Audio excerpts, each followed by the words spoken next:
always sat alone. Every day, at the same time, she walked into the cafeteria of Station Horizon with her food tray. She moved past the long tables where hundreds of aliens ate together. She walked past the soldiers who laughed at jokes she could not hear.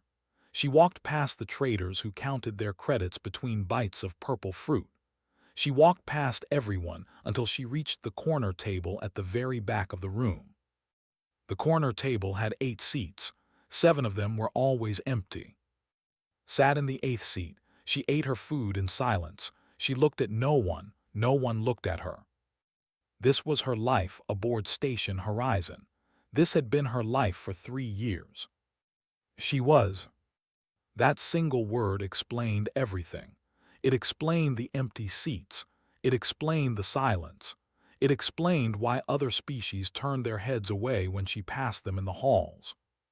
They had done terrible things.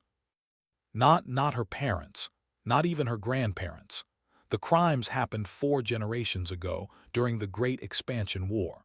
The fleet had destroyed 17 colony worlds. They had killed billions of innocent beings. They had shown no mercy to anyone who stood in their path. The war ended 80 years ago. The government fell. New leaders came and apologized to the galaxy. They paid reparations. They changed their culture. They taught their children about the horrors of the past so those horrors would never happen again. But the galaxy did not forget. The galaxy would never forget. Was born 30 years after the war ended. She had never hurt anyone in her life. She had studied engineering at the best schools. She had earned her position on Station Horizon through hard work and skill. She maintained the reactor systems that kept 20,000 beings alive. None of that mattered. When people looked at her gray skin, her silver eyes, and the small ridges along her forehead, they only saw one thing. They saw a monster. Finished her meal quickly. She always did. There was no reason to stay in the cafeteria longer than necessary.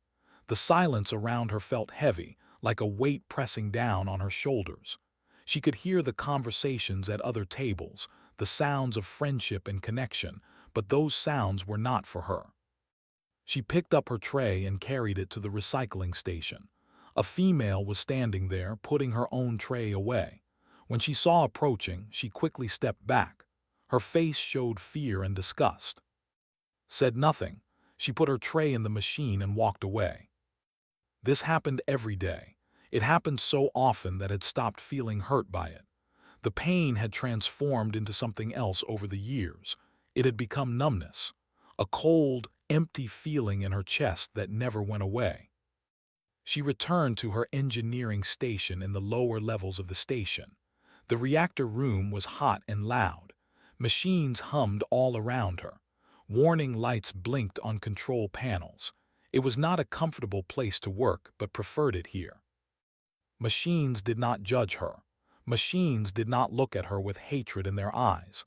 Machines simply needed to be fixed, and was very good at fixing them. She worked for 6 more hours. She replaced damaged power cells. She adjusted coolant levels. She repaired a broken pump that had been leaking for days. The work was hard, but she did it well. When her shift ended, she walked back to her small room in the residential section. Her room was tiny, just big enough for a bed, a desk, and a small bathroom. She had no pictures on the walls. She had no personal items except for a few books about engineering. She lay on her bed and stared at the ceiling. Tomorrow would be the same as today, and the day after that, and the day after that. This was her existence. The next morning woke up and followed her usual routine. She showered. She dressed in her gray work uniform. She walked to the cafeteria to get breakfast. The cafeteria was busy at this hour. Hundreds of beings filled the tables, eating and talking before their work shifts began. Collected her food and walked toward her corner table. She stopped. Someone was sitting at her table. For a moment could not understand what she was seeing. No one ever sat at her table. No one had sat at her table for 3 years. But now there was a figure in one of the empty seats. It was a human. had seen humans before, but she had never spoken to one. They were a younger species in the galactic community. They had only made contact with other civilizations about 50 years ago. They were known for being curious, emotional, and sometimes strange. This human was male. He had black hair and brown skin. He was wearing a mechanic's uniform, dirty with oil and grease. He was eating a bowl of rice and some kind of meat, and he was reading something on a small tablet device. Stood there holding her tray, not knowing what to do. The human looked up. He saw her standing there. He looked at her gray skin and her silver eyes and the ridges on her forehead. He saw that she expected him to stand up and leave. She expected him to make an excuse and walk away, like everyone else did. But he did not move. Instead, he simply nodded at her. It was a small movement, just a quick dip of his head. Then he returned to his food and his tablet. Stood frozen for a long moment. She did not understand what was happening. Was this some kind of trick? Was he making fun of her in some way she could not see? But the human did not look at her again. He just kept eating. Slowly, carefully, sat down. She chose a seat at the opposite end of the table, as far from the human as possible. She began to eat her breakfast in silence, stealing glances at him when she thought he was not looking. He never looked back. He finished his meal, stood up, and left without saying a single word. Watched him go. Something strange was happening in her chest. It was a feeling she had almost forgotten. It was not happiness, not exactly, but it was something close. For the first time in 3 years, someone had sat at her table. And he had not run away. The next day, the human was there again. Walked into the cafeteria with her breakfast tray and saw him sitting at the corner table. Same seat as yesterday. Same dirty mechanic's uniform. Same tablet in his hands. He was eating something wrapped in a thin bread, taking small bites while he read. She stopped walking and stared at him. This had to be a mistake. Yesterday was strange enough. But twice? That made no sense. Surely he had realized by now that she was. Surely someone had warned him to stay away from her. But there he was. Considered going to a different table. She could find another empty spot somewhere else in the cafeteria, but every other table had people sitting at it. People who would move away the moment she sat down. People who would whisper about her when she left. At least the human did not whisper. She walked to her usual table and sat down. She chose a seat closer than yesterday, but still far enough away that the human had plenty of space. She did not want him to think she was trying to bother him. The human glanced up when she sat. He gave her the same small nod as before. Then he went back to his food and his reading. Ate in silence. She tried not to look at him too much, but she could not help herself. She studied him when he was focused on his tablet. He had a calm face, the kind of face that did not show much emotion. His hands were rough and covered with small scars, the hands of someone who worked with machines. She wondered what his name was. She wondered why he was here. She finished her breakfast and left without speaking. The same thing happened the next day, and the next, and the next. For 2 weeks the human appeared at her table every morning. He never spoke to her. He never asked her questions. He simply sat there, ate his food, and read his tablet. Sometimes he would nod at her when she arrived. Sometimes he would not even look up. Did not know what to make of this. In her experience, aliens did one of 2 things when they saw her. They either ran away or they said cruel things. But the human did neither. He just existed in the same space as her, quiet and unbothered. It was strange. It was confusing. And slowly, without realizing it, it began to change something inside her. She started looking forward to breakfast. She had not looked forward to anything in years. But now, when she woke up each morning, she felt a small spark of something that might have been hope. She would wonder if the human would be there. She would feel relieved when she saw him sitting in his usual spot. It was such a small thing, just a person eating at the same table, but for it felt enormous. One morning, 3 weeks after the human first appeared, something different happened. Was working in the reactor room during her usual shift. A coolant pipe had cracked, and she was using a welding tool to seal it. The work required concentration. She had to be careful not to damage the surrounding equipment. She heard footsteps behind her. She turned around and saw the human standing in the doorway of the reactor room. He was carrying a large toolbox and looking at a work order on his tablet. Froze, she had never seen him outside the cafeteria before. The human looked up and saw her. He paused for a moment. Then he nodded, that same small nod, and walked past her to one of the auxiliary generators on the other side of the room. Watched him set down his toolbox and begin working on the generator. He moved with the confidence of someone who knew exactly what he was doing. His hands were quick and skilled. She realized she should go back to her own work. She was being strange, staring at him like this, but she could not look away. For the first time in 3 years, someone else was working in the reactor room with her. The station's engineering team had 11 members, was the only one who worked on the reactor systems. The other engineers always found reasons to avoid assignments in her area. They claimed the reactor room was too hot, too loud, too far from the main sections of the station, but knew the real reason. They did not want to work with her. So she had done everything alone for 3 years. Every repair, every maintenance check, every emergency. She handled it all by herself because no one else would come near her. But now the human was here, working on a generator 20 meters away from her. Forced herself to turn back to her coolant pipe. She finished the welding job, but she could not concentrate properly. Her thoughts kept drifting to the human. When lunchtime came, she expected him to leave. Instead, he sat down on a crate near his generator, pulled out a container of food from his toolbox and began to eat. Stood there not knowing what to do. The human looked at her. He reached into his toolbox again and pulled out a second container. He held it up toward her, an offering. Stared at the container. She did not move. The human did not push. He simply set the container on the crate beside him and returned to his own meal. Stood frozen for a long moment.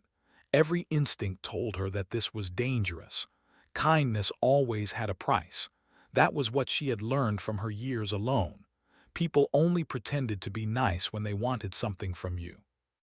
But the human did not seem to want anything. He was just eating his lunch, not even looking at her. Slowly walked over. She sat down on another crate a few meters away from him.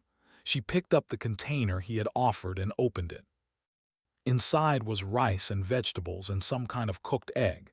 It smelled good, better than the cafeteria food she usually ate. She took a small bite. It was delicious. The human glanced at her and smiled. It was a small smile, barely visible, but it was real. They ate together in silence. The machines hummed around them. The reactor room was hot and loud, but for the first time did not mind. When lunch was over, the human packed up his containers, nodded at her one more time and went back to work. Sat on her crate for a long time, holding the empty container he had given her. She wanted to say thank you. She wanted to ask him his name. She wanted to know why he was being kind to her. But the words would not come. So she just sat there, holding the container and feeling something warm slowly spreading through her chest. It was hope. Real, genuine hope. And it terrified her. The alarm started screaming at 3 in the morning. Jumped out of bed, her heart pounding. She knew that sound. Every engineer on Station Horizon knew that sound. It was the reactor emergency alarm, the one that only activated when something had gone terribly wrong. She pulled on her uniform and ran out of her room. The hallways were filled with flashing red lights. Other beings were stumbling out of their quarters, looking confused and scared. Pushed past them and ran toward the lower levels. She reached the reactor section in 4 minutes.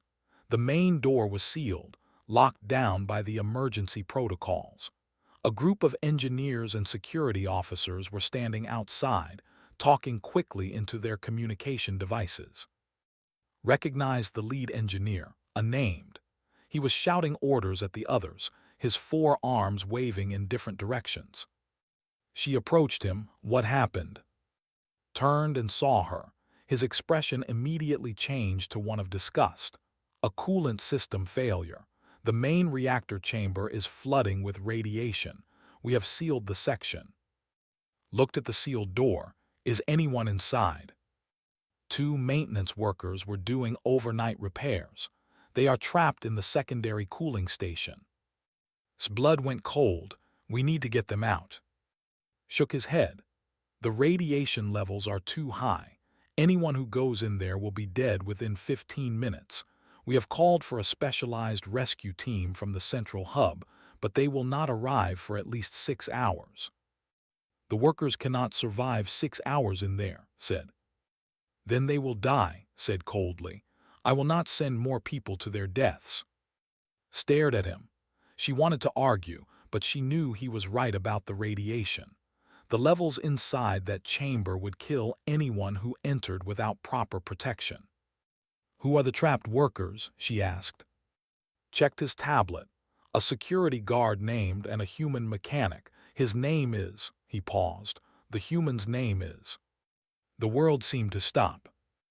The human who sat at her table, the human who shared his lunch with her, the human who treated her like a person instead of a monster. He was trapped inside a flooding radiation zone. He was going to die. No, whispered.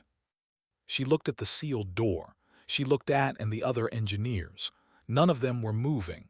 None of them were trying to help. Of course they were not. A guard and a human mechanic. Both were low-ranking workers. Both were considered expendable, and none of these engineers would risk their own lives for expendable workers. Made a decision. She turned and ran toward the emergency equipment storage room. She heard shouting behind her, but she ignored him. She reached the storage room and punched in her access code. The door opened. Inside were rows of emergency suits, designed to protect against radiation and extreme temperatures. They were old and poorly maintained. The station administrators had never bothered to update them because they had never expected to need them. Grabbed the looking suit and began putting it on. Her hands were shaking, but she forced herself to work quickly. A security officer appeared in the doorway. What are you doing? Ordered everyone to stay back. I am going inside, said. The officer looked at her like she was insane. The radiation will kill you. Then I will die. She sealed the helmet of her suit and pushed past the officer. She walked back to the main door of the reactor section, and the others were still standing there, still doing nothing. Move, said. This is suicide, said. I will not allow it. You cannot stop me, stepped up to the door controls. I know the reactor systems better than anyone. I know where the secondary cooling station is. I can reach them. You are spat. Why would you risk your life for a human? Paused. She looked at through the visor of her helmet. Because someone has to, she said. She entered the override code and the door began to open. Stepped back, fear in his eyes. The other engineers moved away too, afraid of the radiation that was about to flood out. Stepped through the door. Inside, the emergency lights were barely working. The air was thick with smoke and a strange metallic smell. Suit had a radiation counter on the wrist display. The numbers were climbing rapidly. She had maybe 12 minutes before the radiation killed her, even with the suit. She ran. The reactor section was a maze of corridors and chambers. Knew every path, every shortcut. She had worked here alone for 3 years. She had memorized every meter of this place. She reached the secondary cooling station in 3 minutes. The door was jammed, twisted by an explosion that had damaged the frame. Through the small window, she could see 2 figures inside. One was tall and gray, lying on the ground. The other was kneeling beside trying to help him. Slammed her fist against the window, looked up. His eyes widened when he saw her. She pointed at the door, then at her hands. She was going to force it open. Understood. He stood up and moved to the other side of the door, ready to help from inside. Grabbed the edge of the twisted door and pulled. Her muscles screamed in protest. The metal groaned but did not move. She pulled harder, putting every bit of strength she had into it. The door shifted, just a little, but it was enough. Shoved from the inside. Together, they created a gap just wide enough for a body to fit through. Pushed the unconscious through first, caught him and laid him on the ground, then climbed through himself. He stood in front of her, breathing hard. His face was pale and covered in sweat. He had been exposed to radiation for too long. "Can you walk?" asked. He nodded. "Then we run now." Grabbed this arm and pulled him over her shoulder. He was heavy, but she did not care. Grabbed the other arm, helping her carry the weight. Together they ran back through the maze of corridors. His radiation counter was screaming now, the numbers flashing red. She ignored it. They reached the main door. It was still open, and the others were standing on the other side, watching in disbelief. Pushed through the door and dropped Thea on the ground. Medical officers rushed forward to help, collapsed beside her, coughing. Fell to her knees. Her whole body was shaking. She could feel the radiation sickness already starting, a burning sensation in her chest. But they were alive. She had saved them. Looked at her. His eyes were tired, but there was something in them that had never seen directed at her before. Gratitude. He reached out and took her hand. He squeezed it once gently. Then the medical officers pulled them apart and carried them both to the emergency medical bay. Closed her eyes and let the darkness take her. She had done something good. For the first time in her life, she felt like she mattered. Woke up in a white room. For a moment she did not know where she was. The ceiling above her was smooth and clean. The air smelled like medicine and disinfectant. Soft sounds beeped somewhere nearby, the rhythm of machines monitoring her body. She was in the medical bay. Memories came back slowly. The alarm, the reactor failure, running through the radiation-filled corridors, saving and the guard. She tried to sit up, but her body refused to cooperate. Every muscle ached. Her skin felt tender and raw. The radiation sickness had hit her hard. A medical officer noticed her movement and came over. It was a small being, a species did not recognize, with gentle hands and kind eyes. "You are awake," the officer said. "Good, you have been sleeping for 2 days." 2 days? His voice was rough and weak. The radiation exposure was severe. Your suit was old and did not provide full protection. You are lucky to be alive. The officer checked the monitors beside her bed.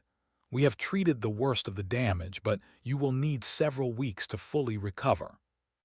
Nodded slowly. She did not feel lucky. She felt tired and sick and empty. "The others?" she asked. "The and the human, did they survive?" "Yes, the is recovering well. His exposure was less severe than yours, and the human," the officer paused. "He has been here every day, waiting for you to wake up." Blinked to what?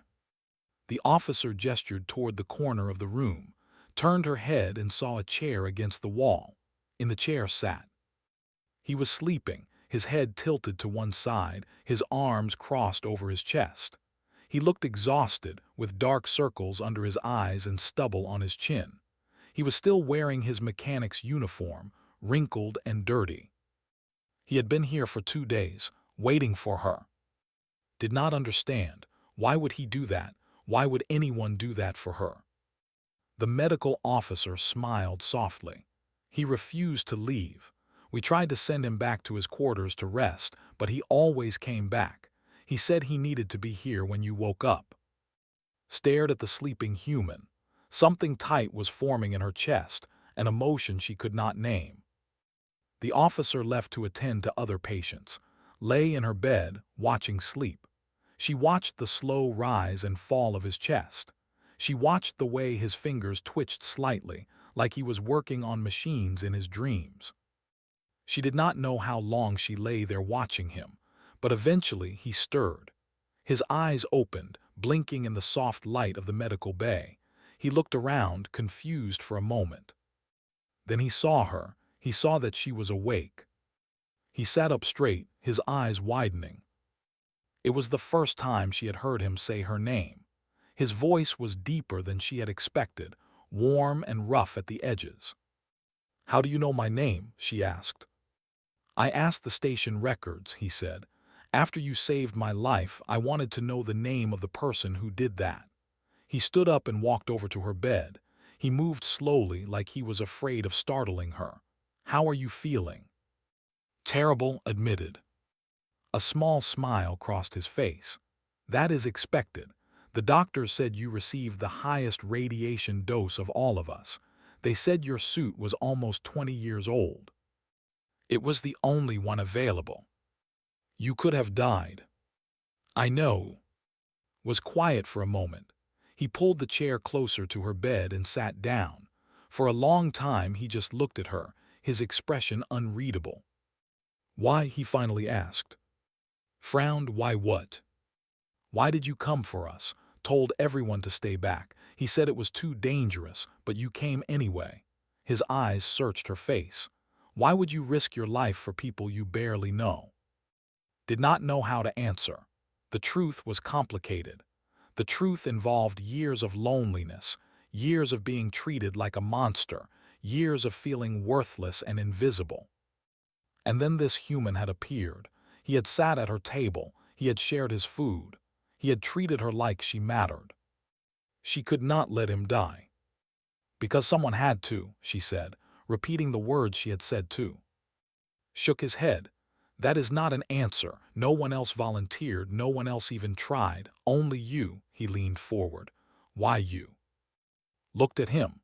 She looked at his tired eyes and his worried face. She looked at the man who had been waiting at her bedside for 2 days. And something inside her broke. The walls she had built around herself, the armor she had worn for 3 years, all of it cracked and crumbled. "Because you sat with me," she whispered. Looked confused. "What?" "In the cafeteria. You sat at my table." Her eyes were burning now. She could feel tears forming, but she could not stop talking. "No one has sat with me in 3 years. No one has spoken to me. No one has looked at me without hatred in their eyes. But you just sat down and ate your breakfast like it was nothing, like I was just another person." A tear rolled down her cheek. "Do you know what that meant to me? Do you know how long I have been alone? And then you brought me lunch. You worked in the reactor room with me. You treated me like I was not a monster." More tears came. She could not stop them now. Years of pain and loneliness were pouring out of her. "I could not let you die," she said, her voice breaking. "I could not let the only person who was ever kind to me die while I stood outside and did nothing." Was silent. His face was soft, his eyes full of something that looked like sadness and understanding mixed together.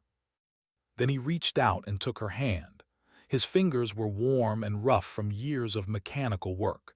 He held her hand gently, like it was something precious. "My grandmother taught me something when I was young," he said quietly.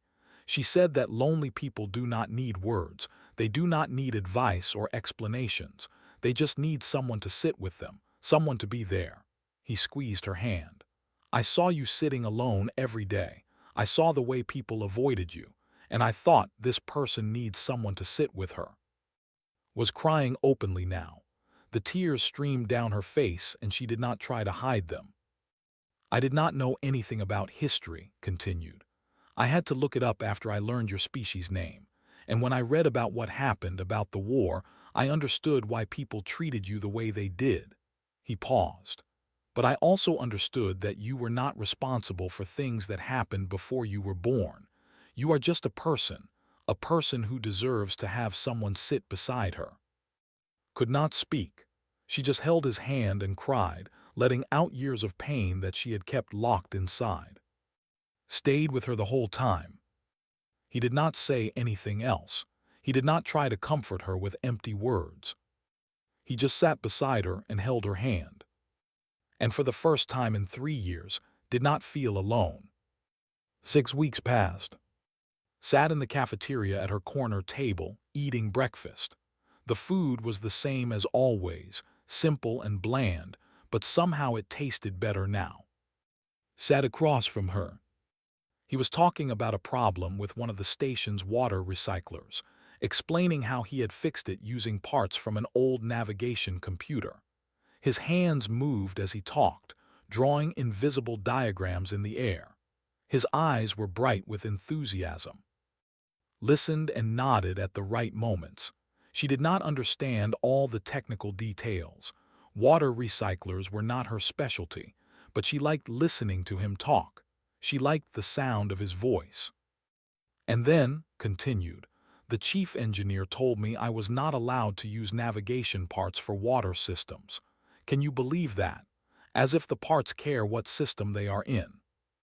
He is afraid of creative solutions, said. Most administrators are. Grinned, that is exactly what I told him. He did not like that. Smiled, it still felt strange to smile. Her face was not used to making that expression anymore, but it was getting easier every day. Her recovery from the radiation sickness had been slow and difficult. For the first 2 weeks, she had been too weak to leave her bed. The medical officers had monitored her constantly, giving her treatments and medicines and fluids through tubes in her arms. Had visited every day. Sometimes he brought books. Sometimes he brought food from the cafeteria. Sometimes he just sat with her in silence, keeping her company while she rested. When she was finally strong enough to leave the medical bay, he had walked beside her, ready to catch her if she fell. They had become friends. It was strange to have a friend. Had forgotten what friendship felt like, but made it easy. He never asked for anything. He never expected anything. He just wanted to spend time with her. The station had changed too, or maybe it was who had changed. She was not sure. Word had spread about what she had done during the reactor emergency. She had risked her life to save 2 workers that no one else would help. She had run into a radiation zone wearing nothing but an old, broken suit. People looked at her differently now, not all of them but some. The hatred in their eyes had softened into something else, curiosity, respect, maybe even admiration. A few days ago, an engineer had nodded at her in the hallway. It was a small thing, just a brief movement of his head, but had almost cried from the shock of it. Someone had acknowledged her existence, someone who was not. The cafeteria door opened and looked up automatically. She had started doing that recently, watching the door to see who came in. A group of humans entered. There were 4 of them, 3 women and 1 man, all wearing the uniforms of the station's communications team. They collected their food and looked around for a place to sit. One of them spotted, she waved at him. Over here. Waved back. That is, he told. She works in the communications center. She is very nice. The group of humans walked over to the corner table. Tensed, expecting them to stop when they saw her. She expected them to make excuses and find somewhere else to sit. But they did not stop. They sat down at the table, filling the empty chairs around and sat right next to, so close that their elbows almost touched. Hi, said, smiling at. You are the engineer who saved, right? I am. It is really nice to meet you. Did not know what to say. Her mouth opened but no words came out. Laughed softly. Talks about you all the time. He says you are the best reactor engineer on the station. He exaggerates, managed to say. He does not, said firmly. You are the best, everyone knows it. The other humans introduced themselves. The man was named, and the other 2 women were and Bora. They were friendly and curious, asking questions about her work and her life on the station. At first, answered carefully, afraid of saying the wrong thing, but they did not seem to care about her species. They did not seem to know about the history, or if they did not care. They just treated her like a person. By the end of breakfast was almost relaxed. She was not happy exactly. She was still learning how to be happy, but she was something close to it. When the group left for their work shifts, turn 2. "We eat lunch together in the observation deck on Thursdays," she said. "You should come." Blinked me. "Yes, you always comes. It would be nice to have you there too." Looked at, he was smiling at her, that small, warm smile she had come to know so well. "I would like that," said quietly. Grinned, "Great, we will see you Thursday." The humans left, and sat alone at the table for a moment. "Your friends are kind," said. "They are your friends now too," replied. Did not argue. She just sat there, feeling something warm spreading through her chest. That Thursday, she went to the observation deck for lunch. The humans were there, as promised. They made room for her at their table. They included her in their conversations. They laughed at her jokes. Over the following weeks, more people started sitting at her table in the cafeteria. First, it was just the humans and the others. Then a young joined them, a nephew of the guard had saved. He was shy and quiet, but he smiled at every morning. Then a researcher sat down one day, saying she wanted to meet the engineer who had become a legend on the station. Then more came and more. The corner table was not empty anymore. Every seat was filled. Some days people had to bring extra chairs. Sat in the middle of it all, surrounded by voices and laughter and life. One morning, leaned over to her during breakfast. The table was crowded and noisy, filled with conversations in 5 different languages. "Do you remember what I told you in the medical bay?" he asked quietly. "About what my grandmother taught me?" Nodded, she remembered every word. "Lonely people just need someone to sit with them," said. "But I think there is another part to it. Kindness spreads. When you sit with someone who is lonely, you show others that it is possible. You give them permission to be kind too." Looked around the crowded table. She saw and human faces, all mixed together, all sharing food and stories and friendship. "You started something," said. "Not me. When you ran into that reactor to save us, you showed everyone what kind of person you really are, and people responded." Felt tears forming in her eyes again. She had cried more in the past few weeks than in the past 3 years combined. But these were different tears. These were happy tears. "Thank you," she whispered too, "for sitting beside me that first day." Smiled, "Thank you for saving my life. We are even then. We are even." Smiled back at him. Around her the cafeteria was alive with noise and movement and connection. The galaxy was still cruel. The past was still painful. But here, at this table, none of that mattered. She had found her place. She had found her people. And she would never be alone again.